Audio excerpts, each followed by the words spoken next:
Sport fans, I'm Michael Sakala. And I'm Brandon Wicker. And how the hell are you? We are, a week away from Super Bowl Sunday. It was a very, very uneventful NFC Championship weekend. To say the least, Yes. Well, look, before we get into last week, you made mention 5 seconds before we got on the air, or should I say 5 seconds before, you pointed out that the Samboni missed a couple spots over there on the floor. You brought up the Hall of Famers. What do you got on? What's your take on this? Well, just a few of the names I saw in there was a little bit shocking. Now, everybody knows Terrell Davis, right? Obviously. Huh? I can't hear you. Do you put him in the Hall of Fame? 95 to 2001 was his career. I mean, Did he do enough? Is he 95? Is he like a? Isn't he like kind of fall into like almost like the Gale Sayers? Maybe Gale Sayers was like that He too. fell into the window where Denver won 2 Super Bowls, and they needed him. So I'm just saying, is that enough? I don't know. I almost wonder if he falls into the what if category, because he was really good in that span. But you're right. Is it long enough? And so I ask you this question, because he's still on the list and not in yet. Roger Craig. How would he not be in? That's a good damn question. And then I put him in. That's a good damn question. I mean, like for instance, another one you could say with the short lifespan was a guy like Bo Jackson. We all know the potential was out of control because he was probably one of the best, multiple players. I mean, in regards to baseball and football. But again, he was so short. Hall of Fame doesn't vote on potential. No, but that's what I mean. And I wonder if Terrell's the same way, because how long did Gale? I don't know off the top of my head. Gale had a short career also. Yeah, but he got in. I don't know, because he was so good in such a short span, and it was almost like. I just did some back and forth things on some people. Now Brian Dawkins, I'm not taking nothing away from the guy. The guy was a great. He was a hitter, and he probably should be in. Okay, but Steve Atwater still sits there, not in. And there was one other name I heard on that list, Ty Law. I'm like, both of those guys are in way before Ty Law. And I don't even know that Ty Law, taking that away from him either, that he's even that material, especially also John Lynch is on that. Yeah. And he had a great career. He was a hitter too. So when I looked the whole thing over, your former coach is on there, and I would agree that Jimmy Johnson should be in there. He was very special. It's very offensive line heavy. And there was 2 more running backs, Tomlinson and Edgerrin James. I don't know that. I'd have to lean more toward Tomlinson. I don't know that. Edgar had a pretty. Yeah, but didn't he have like 13,000 yards? He had a pretty good. I don't know if it was that high. Really strong. I mean, It didn't give stats, just names. But it was offensive line heavy. There's a lot of good names on that. Yeah. Should be some offensive linemen get in there. You can go ahead. Well, this week for the first time, I'm doing a combo stinker. Double stinker. Stinker / what did we learn last week? And look, I'm just got everything going on at this point. I got the stinker thing. I got this.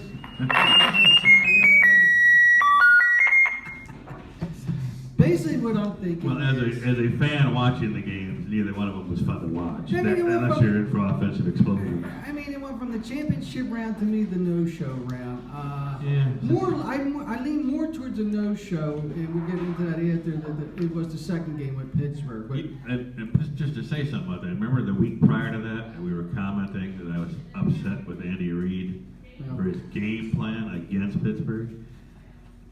And Antonio Brown aside, it's nothing to do with why Pittsburgh lost the game. Very poor game plan they put together against the Patriots. I thought it stunk, just as Andy Reid did against Pittsburgh. Well, equally. Maybe the only other thing I can think common that both the Packers and the Steelers had was the week before, they had 2 physical games. Packers and Cowboys, very physical game. A lot of people got hurt, whatnot. Steelers, same thing. Played in the cold. A lot of guys got hurt. Mike, I agree with football is a physical game. Maybe I guess we could probably say that the Patriots and the Falcons didn't necessarily have physical games, but I don't know. But I do know I don't know if I'd say that. The first game, it turned into the whole. I think that the Falcons, or Hotland as I like to call them, they just came out. They seemed like they were just playing faster, and it turned into the Julio Jones show. He had 9 catches, 180 yards. And and 2 touchdowns, that whole Hotlanta offense revolves. Once he gets going, he opens up everything else. You know, then the double-headed Dragons I got on here, they had 71, as typical, 71 yards rushing, 77 yards receiving, and 2 touchdowns. Or vice versa, they Yeah. open it up for him. And I just wonder if the speed of Hotlanta kind of caught the Packers off. But I will say, you know, they kind of brought Rodgers back down to earth a little bit, but there was never a point in that game except towards the middle of the end of the third quarter. And I didn't think that they could, even though they were getting the first half, and I think I was sending messages to you. I never stopped believing that he could come back, and I guess it was just the mystique of Rodgers. But then, And that coming from a Cowboys yeah, fan. no, I mean, because I do think he is one of the best to ever play. He is. But I think the speed of the game, as far as on Atlanta's side, was just too much. But I will say, you know, not now, not in my house. I was not a fan at the end of him not finishing the game. I don't know why. I guess he was pissed. They couldn't win anyway, so he just stepped out. I don't know. I think he should have stayed and hand the ball off or whatever. Don't get hurt. But I just thought that was not that cool to see him not in the game. You think Rodgers said, "I want to sit down"? I don't know. I mean, that one play where, you know, at the end he was in the sideline, he gave the guy a little elbow shove. You could see he was pissed and frustrated, and rightfully so. I just think that's what the next week on the coaches, they should have left his ass in. You cannot win the game with one player. That's what I've been trying to tell you. You'll remember my comment when the game first started. Atlanta marched right down the field, put it in the end zone. You texted me, now Rodgers is going to answer, and my answer back to you was, what you just saw is going to happen over and over again, often. They And were it did. the speed. They just There's no excuses. He didn't have his full complement of people. Yeah. That does not matter. You have to be ready for the game. Okay, and Green Bay was not ready for the game. Now, they played him last time. It was just a 1-point game. Yeah. This one here, it just got the snowball effect, and it was done. And that's what I've been griping about defense for a long time. No, It's just you're not right. there. And then on the other game, I just wonder if the killer bees, I guess maybe they used all their stingers, and you know, we all know when a bee stings, it loses its stinger, so I guess they used it on the Chiefs, because as soon as they were actually in the game up until when Jesse James, and they were ruled, With he was a ruled at the half-yard 1 yard line, surgery. not a touchdown, and they couldn't punch it in. After that game was over. Yeah. I mean, let's be honest. And I wrote the P word down for Bell. You know, as far as I'm concerned, he had 6 carries, 20 yards. He pulls a hammy. It's the biggest game of his career, and this little asshole can't play no more. But Get again- that out. Frig you. Again, their No. backup that they picked up is capable. Yeah, well, he and the game should didn't have do shit continued. either. And then I gotta be honest, I mean, Downtown Brown, yeah, they put on a scheme to try to shut him down. But then they show him on the sidelines, and the jerk off still doing his selfies with his friggin' Instagram. He was irrelevant. He had 7 catches, 77 yards. You know what? That's today's game. Tomlin said he wanted to put a foot in someone's ass. He might want to talk to those guys. And then Big Ben, to finish it off, he decides to come out. You know, I got to rethink my my thoughts on what I want to do here. I got to talk to my family. I'm not really sure. It's his prerogative. You know what I heard, don't you? I heard he found out that the public restroom does not have any security cameras. He wants a job as a restroom attendant so he can do what he likes to do when it comes to bathroom attendants. Not to mention, hey, Romo's out there for a trade. God. Ben, take it. Go ahead. You know, go retire. Go up there. Maybe you can take over Bradshaw's spot on Fox, and then you can talk shit on Tomlin, and then let Romo become the Pittsburgh Steelers quarterback. And how about, speaking of that game, what's up with this dude, Chris Hogan? Where the hell did he come from? 9 catches, 180 yards. He was, from what I understand, he played for the Dolphins, right? He's been around all year. Huh? He's been around all year. But I mean, he's, you know. I actually had him on my roster a couple times, but then he didn't perform that day. So whenever I put him on there, it was Edelman or something got the touches. And then I guess we can move right into the big game itself, the Super Bowl. And we're here having to talk about it because you made plans Unfortunately, 3/4 of a year ago. back in July, I was sitting around with my other den leaders of Pack 3300 Cub Scouts, and I didn't have a calendar in front of me. It never even dawned on me, but we decided to pick, we're going to Kennedy Space Center next weekend. It'll be a nice outing, but I had no idea. Now this year, when I sit down in July to do our year events, I'll definitely make sure I got a calendar in front of me. I know what the hell I'm And talking so about. once again, we can say Cubs win, right? Because they went out over our show, and you're going to go with the Cub Scouts instead. That's it, Cubs. I can tell you what. Hey, speaking of Cubs, and not to get off subject, but did you hear now? Apparently, the Chicago Bulls are actually contemplating on doing like the Cubs and start losing, kind of doing like what the 76ers did, is, you know, believe in the purpose and are in the process, etc., and so on, so they can start, you know, stockpiling some young guys and whatnot. They're all fighting now at this point. I say you let Dwayne go, you let Butler go, you start all over again, and you bring in all a bunch of young guys. Before you know it, about 5-6 years from now, maybe they will actually. It seems like there's an attitude issue. I think they just kept a couple of them just to keep the team going. Yeah. So here we go. You know, what I found very interesting, I know you're gonna just give that look, is they had a ranking of the possible Super Bowl matchups. This actual game was it was actually ranked number 10 for the Falcons and Patriots in the Super Bowl. Who do you think the number one matchup as far as favoritism that the fans wanted to see? The Cowboys and the Patriots. Yes, it was. It was the Cowboys and the Patriots. The second pick was the Pittsburgh Steelers. Who wanted to see that? They did like a fan thing. I seen. Oh, they didn't call this fan. They did basically went around and asked people what they wanted to see, and I guess I wanted to see Cleveland against Detroit. Cleveland against Detroit. That would have been fun. That would have been fun. So I mean, the first thing I'll say with the Super Bowl, I wonder if this will if it's not the top, it'll be one of the top high-scoringest Super Bowls. It's, at least it has the potential for that. When I left to come here, the Patriots were, I mean, you know it's going to change. You got all this time for the game yet. They were favored by 3 with a 58.5 over under. So really, 50? 58.5. 50. Yeah, I was thinking it would be somewhere in that range as far as up there. You know. First thing I wrote down was we got Tom Brady versus Manny Ice. No. What do you got? But go ahead. I've got Falcons versus Patriots. You got Brady versus Ice. I try to go to the fun things at times if I can find them. But again, you know, obviously you got to give the edge to Tommy Boy. I mean, he's been there, done that, and he's on the brink of. At this point, I know there's still, and I can't believe there's still people that argue that he's not the greatest of all time. But if he wins this, people need to just shut the beep up. This dude will be in. I was looking at this guy's been in the league for 16 years. He's been to now 7 Super Bowls. He's already won 4 of them. He's got 3 MVPs. He's been in 11 freaking conference championship games, and they won the title. They won their division 14 out of 16 times. The 2 years that they didn't, one was his first year. The other one was in 08 I when he thought got they were hurt. going to talk about the Super Bowl. No, I'm just bringing that up. You kissing somebody's rear end. I mean, no. Speaking of kissing rear end, I even found a tweet from Trump. Very dishonest the way the Cowboys call themselves America's team when the Pats have most beloved and best quarterback/coach. Don't count out touchdown Tom.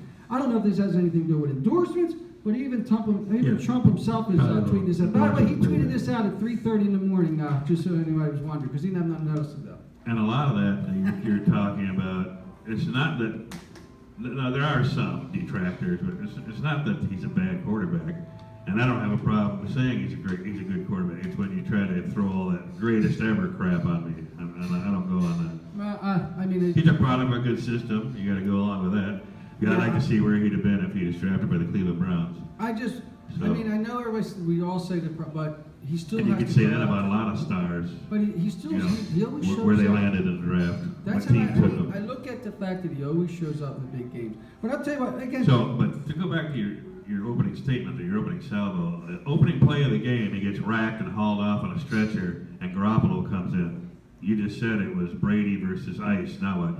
Take down all the signs, tear them all down. Now it's Garoppolo versus Ice. What they do is that if they have their sign and it's the face I of just wonder Brady, how that worked out. Something tells me, because Patriots fans think ahead in the world, they just flip it around and that's the other kid's face. I don't know. And no, I'm not asking for that to happen. I was just throwing that up there for you. I mean, I wrote down some stuff as far as, like I said, let the attack begin.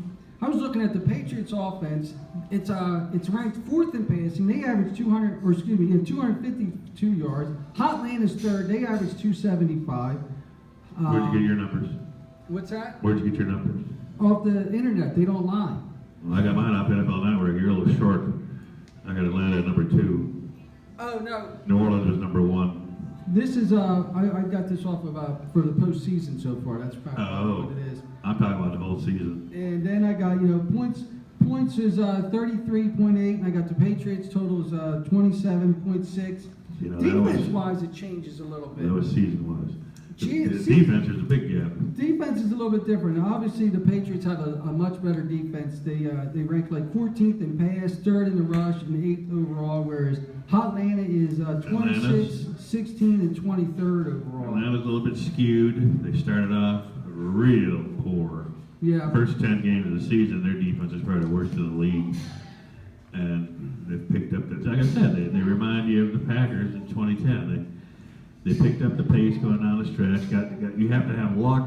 You have to have a healthy team. Yes. So they started the same offensive line all year. Mhm. They started to get their players back healthier at the right time, and they're on one of their runs. That's why they're going to Houston. You're absolutely Yeah. right. I got on here some matchups. First thing I bring up is Atlanta's offensive line against Brown and Branch. And to me, I'm looking for the Patriots to bring a serious pass rush and power rush off on the left side, to come after and disrupt Danny Ice on that one. What's your thoughts on Watching their games, the Patriots have a good defense, but they're not mauling your quarterback with sacks. They just play good defense. No, I think they got to get to him because you can't Yeah. allow this. You can't allow Danny Ice to have time because he'll do like anybody does. Well, they got some good cover guys also, the Patriots, so that helps them. If Belichick chooses Julio Jones, he's going to have somebody doubling on him the whole game, so it's going to be up to the lesser, Yeah. the other guys to step forward. That little snake, Gabriel or Sanu or somebody, is going to have to be the one with the big catch game. I'm assuming that's what Belichick's going to do. If he tries to stifle the run, well, then you're opening up your Yeah. secondary, so. Well, because on the flip side, I have it, the Patriots. They're going to be their offensive line's going to be up against Beasley, Jackson Reed, and the vet Dwight Freeney. And to me, the key to Atlanta is, and we've all seen it in the pit, is that middle of the line. You got a middle rush, Tom. He does not like when that comes right into his face. Outside he can kind of control a little bit more, but it's that middle rush that's always been a problem for him. Beasley led at least the NFC anyway in sacks. Yeah. If they don't do a similar, they don't have to be exact, but close to like a Bronco thing to Brady, he'll eat them up. Yeah. And then I got on here special teams. To me, this is always a big factor in these games, and I think they both play fast, they both play hard. It comes down to, is there anybody fumble, or is anybody going to score when it comes to special teams? Turnovers are big. Then how about, the coaching? We got Quinn and Belichick. I wrote on here, Quinn just needs to come up with a great scheme to contain, Brady and let his Yeah, offense do their thing. Proven commodity against one who wants to put himself on the Yeah. map. And you're right, and I wrote down on here that Belichick is just going to have to, and he's the best in the business, come up with a way to take Julio Jones out of the game and make their other stars, beat them. He's already looked at it. He knows what they do. If for some reason Atlanta gets out and jumps all over them and puts them in a hole, it'll be tough for even Brady. Yeah. And because then if you start matching touchdown for touchdown, what do you do about the hole you already dug? I don't know. They just have this way of getting on top of you. If the New England lets that happen, they're going to be hurt. Vice versa, if the Falcons don't do that, a little bit tougher for them because the Patriots do have a pretty good D. Yes, no, you're right. And then I think, like we were talking about, if Belichick and his defensive schemes figures out a way to make, like you said, contain Julio Jones, then the question is, the Patriots front seven against the double-headed dragon. And like I wrote in here for the Patriots, they're going to have to definitely clog up the middle, and they're going to have to set those edges. And honestly, they're going to rely on their middle linebackers not to get burned on any pass coverages when these guys come out of the backfield. If not, that might be their secondary thought: is if we can't get Julio going, let's get the double-headed dragons doing what they do, which is just be disruptive. Two hard, fast runners. They hit with power too when they hit you. Yes, They yes. hit you. But if this is the big game for Shanahan, it's going to take one heck of an offensive game plan, to get through to the Steelers. The Patriots rank third in the rush, Yeah. and that's one thing that helps Atlanta. When they get on top of you with the, like you said, the double-headed monsters there. Yeah. Well, like I wrote in here, on the flip side, the Falcons against Blunt. And what I was Oh, yeah. reading and looking at, and They, you know, I they don't wrote, do the run very well. for the Falcons, the key to shutting Blunt down, or at least slowing him down, it comes down to a rookie. A guy by the name of Keon Neals. He's the safety. They're saying that he's going to have to come up and meet him head on and kind of shut him down. I don't think you're going to shut down Blunt. He's going to be disruptive at times. But I do think they're just going to have to come up when they need to and, you know, kind of put some pressure on him. Atlanta has a lot of young, fast guys. Yeah. So they're going to have to learn a lot in that game. And then, you know, we're talking about the Pat secondary against Julio Jones. And I wrote in here, shame on Malcolm Butler apparently talking shit already. And he's not doing the Patriots way. I'm not surprised. I can't believe he would do that, but I get it. You know, hyping it all up. But at the end of the day, like I wrote on here, Logan Ryan is obviously going to provide a lot of help and coverage over the top to try to contain Julio Jones. And I think it's going to be interesting to see if they put Julio in a lot of motion packages where they start moving him around. Just don't have him here. I'm wondering if they're going to put him in the slot, move him all over the place to try to, you know, alter all that as far as getting him out of the game plan and getting into the And game. even then, like I said, it's going to take a step up from the other Falcon receivers. Yes. Because, you know, Jones is going to be fighting it the whole game. And then, when it's all said and done, which team, I don't think they're actually going to stop one another, but who kind of slows each other down, who forces field goals instead of touchdown, and who puts who in third and longs, and which team, you know, moves the change. Because I think that's what it's going to come. I don't think they're really going to stop each other, but there's going to be some times in this game where it's going to be, you know, third and long, third and 15, and one of them's going to pull that off. That's what I was going to ask you. Do you have it as a who has the ball last winner? Pretty much, but I also think more importantly is who can make the other converted more into third downs. Don't have it where it's, you know, they're just running down the field. And then, you know, again, and then I got in here as well as I'm just hoping that this doesn't turn into a blowout, and by the third quarter we are, you know, we're just basically rolling our blunts, and the Patriots are just running here left and right, just basically wasting the clock.